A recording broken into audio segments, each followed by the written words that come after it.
Hey everybody, this is Matt from the Liberty Chronicles podcast. Unfortunately, I'm by myself today. Dave Cook has been quite busy with schoolwork and everything up at Penn State, Maine, which is fine. You got to get it done, but we're kind of on his time right now. So, in the meantime, I figured we could talk about the election coming up to get something, on the channel.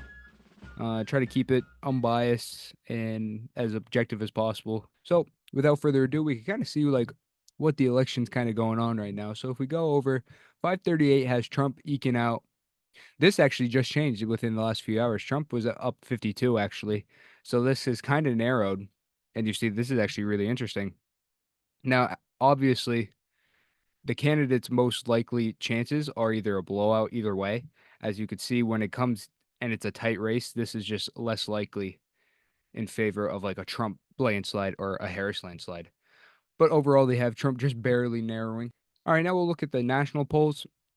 Kamala Harris does have a slight 1 point lead over Trump. If you're a Harris fan, you might be thinking this is great. However, in 2020, Joe Biden commanded a much stronger 8.8 to even 9 point lead. 2020 was just a great year for the Democrats. They had a strong candidate, strong platform. This year, much different. Some would even say that it is in favor of the Republicans. I'm not going to go far as to say that, but I think it's definitely going to be a lot closer. All right, now knowing what we do now with polling biases, we could get into how each state's going to vote. And we'll start with the Harris Vote Walls ticket and their safe states. And what I mean by safe states are any states that are over 12 points in a victory. And right now, it's like the Northeast, Illinois, and then the West Coast and Hawaii. Now, if you pay attention to elections in previous years, you'd probably be saying, what about New York? That's a Democratic stronghold, in New Jersey and Oregon. We'll get there. But we'll talk about the Trump Vance solid states here, and that's mostly the flyover states, both Dakotas, Nebraska, except the second district, and then most of the South, barring a few. And do not forget about Alaska. Is that all of them? Yeah, it is. So this is kind of like, your cookie cutter for if you're a Republican. This is something you're not um surprised about. This is very much their base, and they will vote red unless something drastic happens. So we could go back to the Harris Wallace ticket and talk about their likely states, and let's just get the three out of the way that everybody's wondering about. We'll start in New York because that's the biggest. New York, you might be thinking that I am just biased here, but if we look at the numbers, now she is leading by 16.6, and you might be thinking that's above 12. It definitely should be in the safe category. However, when we look at 2020, Joe Biden was leading by a 30-point lead. That is literally basically cut in half now.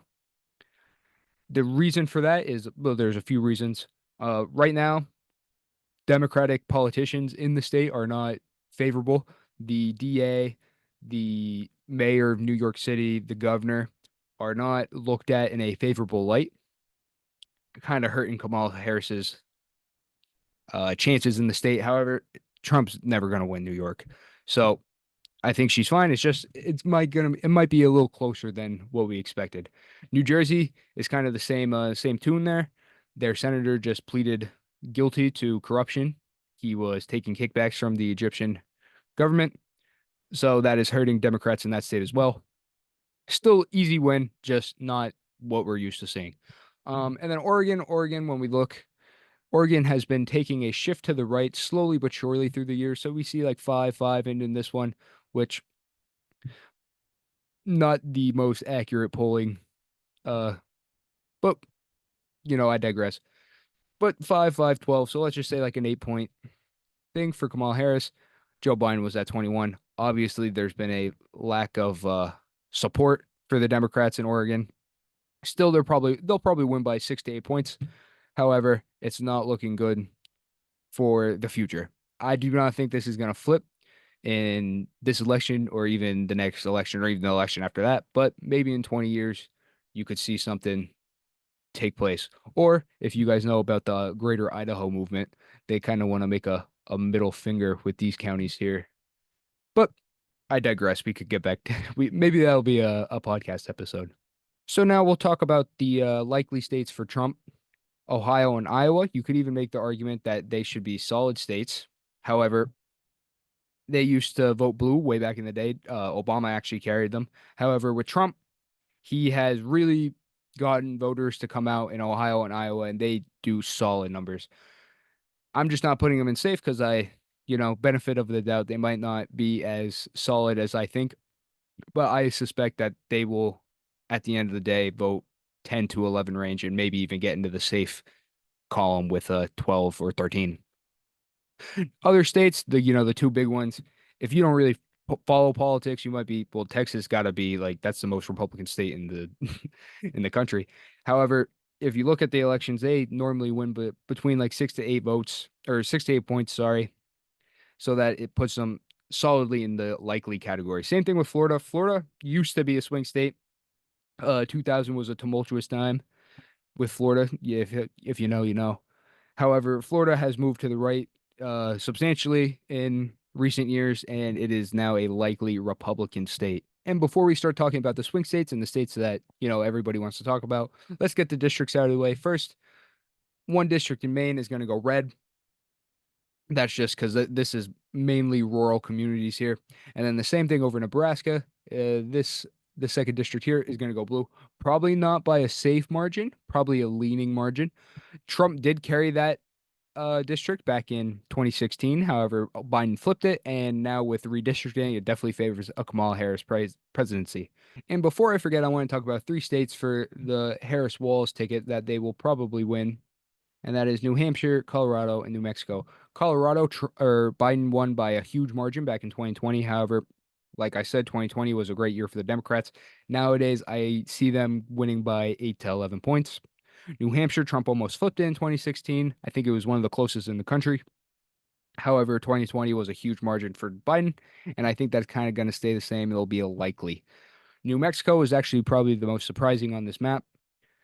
Used to be a staunch blue state. However, with the Hispanic voters kind of moving to the right and New Mexico having the largest majority or the largest population of Hispanic voters, you see the gap starting to narrow in New Mexico. So you might even see a leaning. Trump's definitely not going to win it, but you might see this, but I'm going to give it the likely category for now. All right, now we can talk about the states that everybody really wants to hear about. These are the quote unquote swing states. These are the state that decides elections. And right off the bat, we'll stay with the Harris Walls ticket here. Minnesota and Virginia are both likely to go blue. Minnesota, Tim Walz is the governor of Minnesota. Trump got pretty close, I think within like 2 or 3 points back in 2016.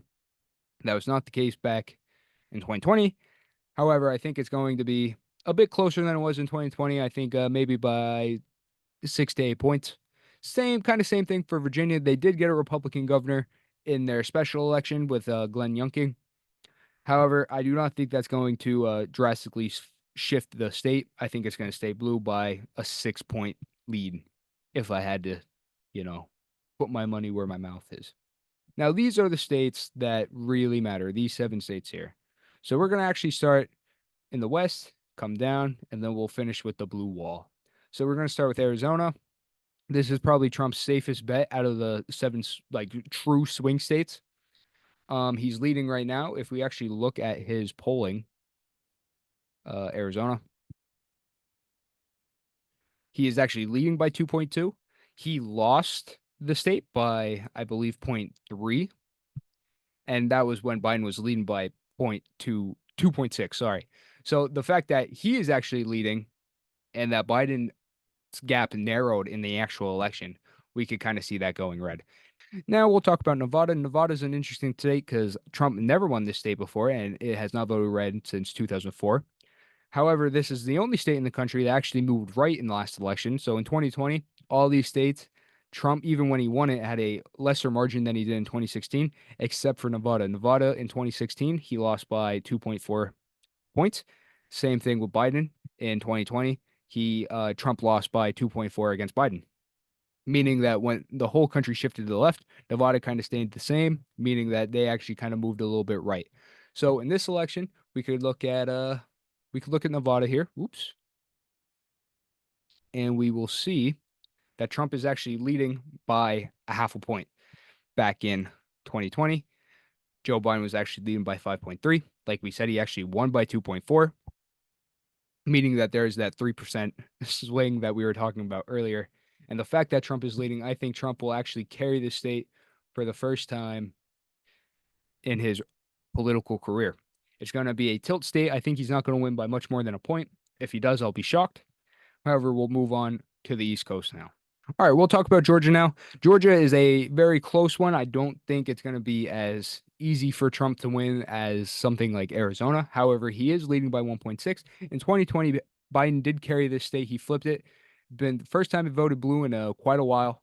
He did have roughly a 1 point lead by the end of the cycle. He won it by just, I think it was 0.28, if I remember correctly. One of the tightest in the country. I think it actually was the tightest. In 2024, though, Trump is leading. Considering that Harris should have the 3 point swing here, I do not think she's going to do as well. I think it will still be a lean category with a probably 3 to 2.5 point victory for Trump. We'll go to North Carolina. North Carolina is the only swing state in the 2020 election that did not vote for Biden. I think, again, it will be a Trump state. If we go back to North Carolina, Trump is leading by 1.3. That is the same margin he won in 2020. But in 2020, Joe Biden was actually favored to win by 1.8. So factor in the fact that Trump narrowed the gap with Biden, or actually won, though 1.1 or 1.8 gap, he should be looking pretty and taking this state as well. And we could see that his game plan is Georgia, North Carolina, and PA, because that will actually take him over the 270 mark. If you look at his campaigns for the upcoming days, I'm filming this on Saturday. He is going to North Carolina, PA, North Carolina, and then I think he's taking his final stop in Georgia and then Michigan. But we'll get to that. So we're going to talk about PA now. PA is considered the most important state in this election just because, like I said, Trump's path to victory kind of relies on Pennsylvania. The same thing with the Harris ticket. If she wins the other two blue wall states, and even, let's say, Arizona and Nevada, it does not do much because they need something on the East Coast. So with that being said, what is the chances that one of these candidates win Pennsylvania? So if we go to Pennsylvania, we will see that there is, am I dumb? There it is, that Trump is actually leading. And this is not looking good if you're a Harris supporter, because in 2020, Biden won or was leading by 4.7 and won by a 2 point victory. In 2024, though, Trump is leading. He has been kind of going back and forth with Kamala. However, in recent days, for the last like 2 weeks, he has been favored to win. So it will be a tilt state for Trump, giving him the victory. Now, the last two states, Wisconsin and Michigan, are the only two swing states that are actually projected to go for Harris in the next election. However, when you look at the polls, we'll do Wisconsin first. So let's go to Wisconsin. Nope, that's Wyoming. We'll see Wisconsin. She is leading by 0.7. This is not looking good if you're a Harris supporter because Wisconsin is one of the most inaccurate states for polling in the country. If you go to 2020, Biden had a commanding 8.4 to even 9 point lead at times. He only won the state by 0.6. So that means if nothing changed, there is an 8 point swing in Wisconsin, meaning that Trump can easily make up this margin. If he made it up against Biden, he will easily can make up a margin as small as this. I do not think it is going to be an 8 point shift. I definitely do not think he's winning Wisconsin by 6 or more points. However, I do think Trump is going to take a slight edge, maybe a 2.5 to 4 point victory in Wisconsin, just because she is polling so poorly in that state with the bias that is given to her in Wisconsin. Michigan is the most liberal state in the blue wall. Wisconsin is the most conservative, but Michigan is the most liberal in the blue wall states. So if we go to Michigan, this is her best chance of winning. Ooh, I went too far. I'm silly. There it is. She's leading by a little bit better in Wisconsin. From Wisconsin, she's leading by 0.8 in 2020. Biden had a commanding 8 point lead. Trump did lose by, I think, roughly 2 points. In 2024, she's only led by 0.9. So giving that 5 to 4 point swing, I do think this is also going to Trump, and this is going to be a narrow margin. If I had to guess between the three, I'd say PA is going to be a lean state, Michigan's going to be a tilt Republican, and Wisconsin's going to be lean just because it's the most conservative out of the three. So as you could tell, I do think Trump is going to win by 312 to 226. I hope everybody goes out and votes if that's your thing for the candidate that you support. If you don't really care, then don't vote. It's your right to do either. So don't let me tell you anything different. Obviously, I think Trump is going to take a substantial victory. Hopefully, this does not destroy my reputation if I'm completely wrong. However, we were looking at the polls. I think this is a likely outcome, but who knows? We're not going to know until Tuesday. If you disagree, I'd like to hear it in the comments for those who actually care enough to comment. Try to keep it respectful. You see, like, there's no reason to get upset about stuff like this. Um, if Harris Walls ticket wins, more power to them. I hope they do great things. If Trump Vance's ticket wins, I hope they do great things. But yeah, so, never try not to be shadowed by rivalries and biases in the upcoming weeks. Let's remember, you want the country to do good. So, thank you guys for actually watching. I kind of enjoy this. I kind of think looking at the polls and stuff is really neat and interesting. So, thank you guys for hearing me yap and act like I know what I'm talking about. I appreciate it. So, we'll try to get those presidential episodes as soon as possible whenever Cook is done, gallivanting up there. But thank you, and I'll catch you guys in the next one. Yeah.